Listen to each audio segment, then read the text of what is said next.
Sam, we're going to start with Chelsea, in particular, Romelu Lukaku. I know that, you are tired of saying his name, but look, 7 touches against Crystal Palace, the lowest number any player has managed in a 90-minute top-flight appearance since Opta Records began in 2003. We've got a graphic here which shows that this wasn't an isolated case.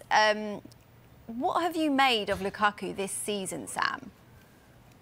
I think he's had an up and down season so far. I think he started very well. We saw the goals that he scored against Arsenal, and then some of the goals he scored against Aston Villa as well.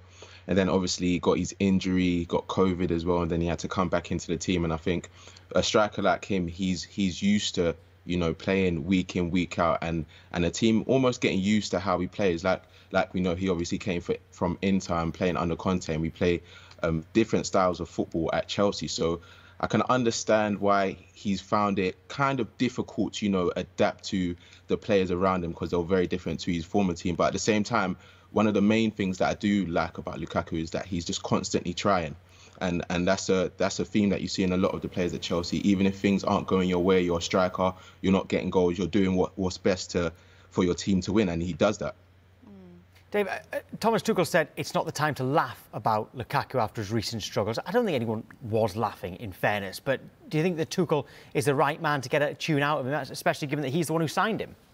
Yeah, I mean, if you look back at that graphic there a moment ago, I am all for my stats, I'm all for my metrics, but sometimes in general they can be a little bit misleading. And when you think about touches, you often think about, well, what team is the player playing for? Who are they playing against?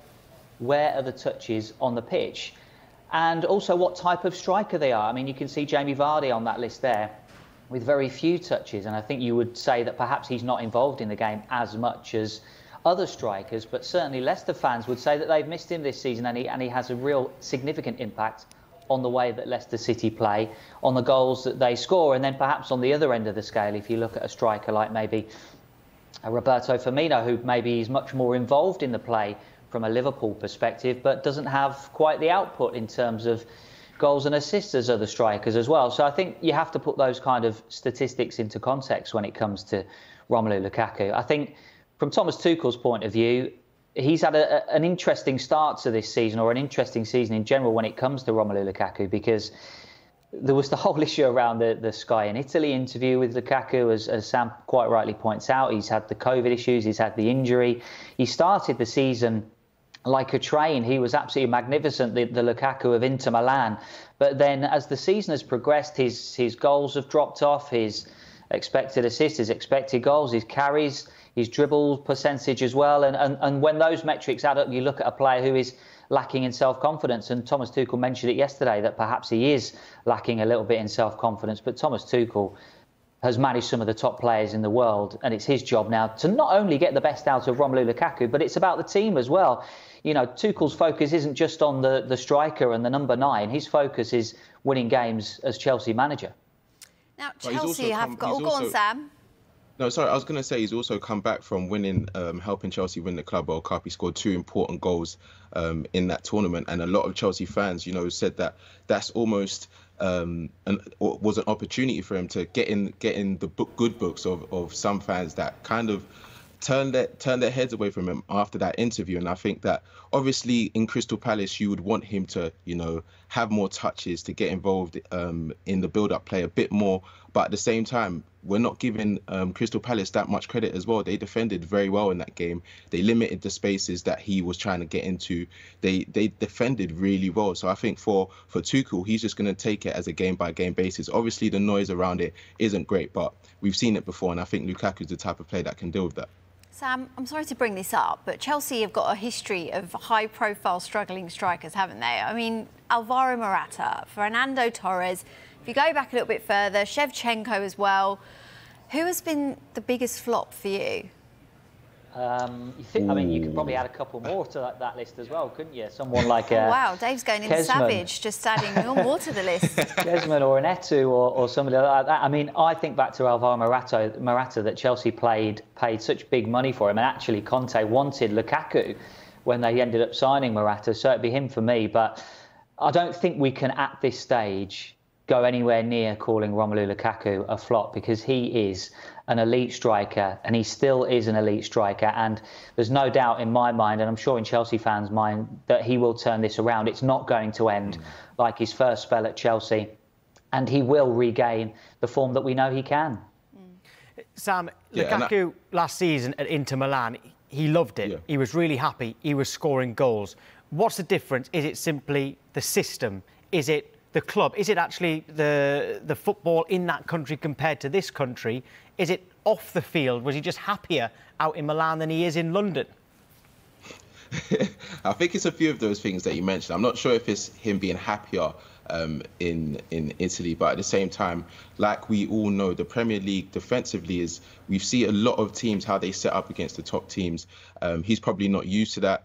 He's probably, we've seen how he thrived under Antonio Conte. You know, the spaces in behind, the balls going over the top by the midfielders, and him having space to drive into those spaces. I think he's been limited with that this season, but it's also a learning curve for him, because he wanted to come back to Chelsea. He wanted to help Chelsea win trophies and be one of the best strikers in the world at that as well. So I think he's struggled with a few things, but at the same time, I just know that he's willing to take that challenge, and he spoke about that, and he's spoken about that so many times in the interviews that he's had. And I think it's just around about the team, you know, spurring him on. Also Tuchel in interviews saying that, you know, they're trying to get the best out of him, they're going to play with him, they're going to work with him, and that's what just needs to be done.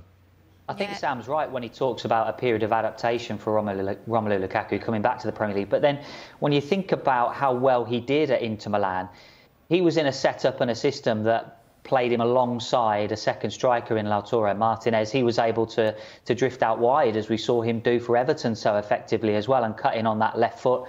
I think when he was at Inter Milan under Antonio Conte, they also broke very, very quickly.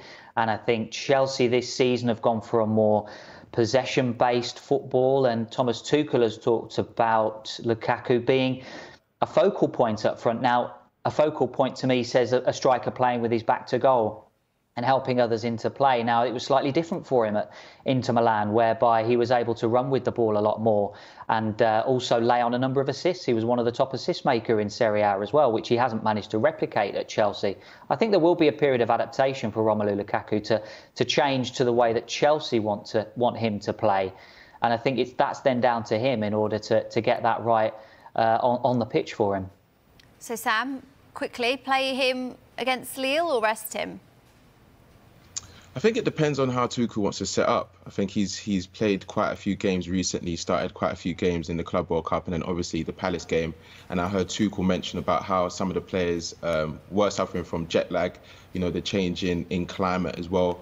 And obviously with the noise around this, I know Tuchel's the type of manager that wants to protect his players and doesn't want them to have the outside things focusing on the pitch. And we've obviously got a lot of players in those areas like Havertz, Werner, Mount, a few others that can do a role in that position. So if Tuchel believes that would be the best thing for Chelsea in that game, then I believe he'll make the right call. I'd play him in every single game. I'd get him scoring every game between now and the end of the season and see what he can do.